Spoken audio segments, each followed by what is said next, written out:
A very good evening and welcome to this edition of Yes 11 Visual Radio for the Newsfirst team. I'm Tilakaratna. Let's begin with a look at your headlines. News First headline. Final local government member list set for May 29th. Train chaos, 38 cancellations in one day spark public outrage. In news overseas, Russian drone attacks dip in intensifying after 3 nights of massive bombardment. Punjab coach Ponting tells players not to ease up after reaching playoffs.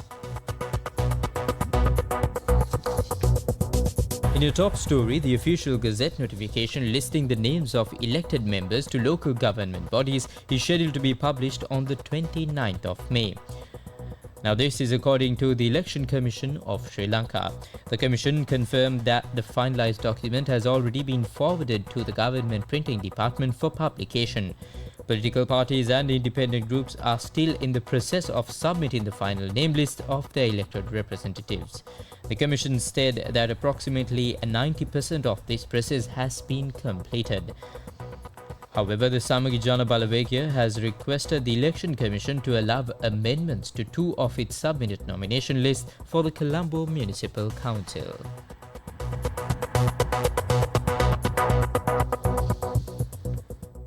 Thousands of commuters across Sri Lanka continue to face severe disruptions due to an ongoing train delays and cancellations, with mounting frustration over the lack of reliable rail services.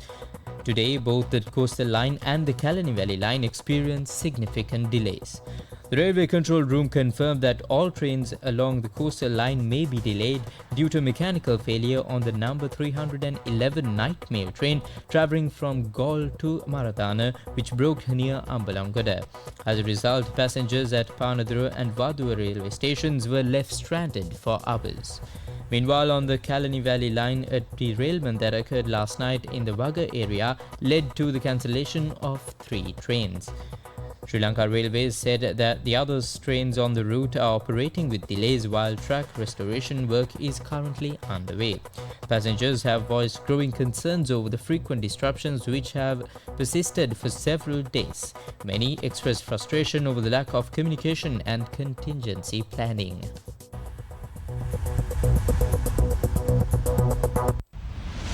International news.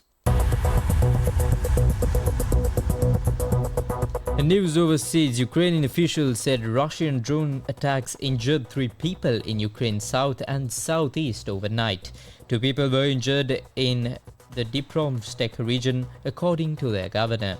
The attack sparked a fire in a private house and an outbuilding in one district of the region and destroyed an agricultural enterprise, a private house and another in a car.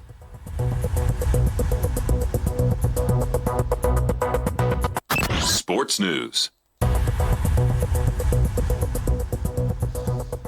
And finally, in your sports news, Punjab King coach Ricky Ponting was delighted that his side had qualified for the Indian Premier League playoffs for the first time in 11 years, but said he had told his players not to lose focus at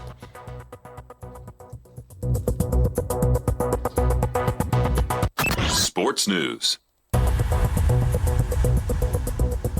Punjab Kings coach Ricky Ponting was delighted that his side had qualified for the Indian Premier League playoffs for the first time in 11 years, but said he had told his players to not lose focus as they haven't achieved anything yet.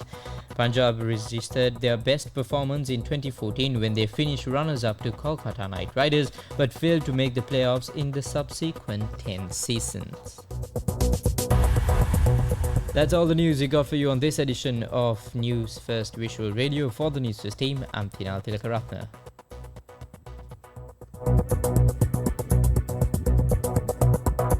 And that's all the news we got for you on this edition of Yes 11 Visual Radio. For the Newsfirst team, I'm Tilakaratna.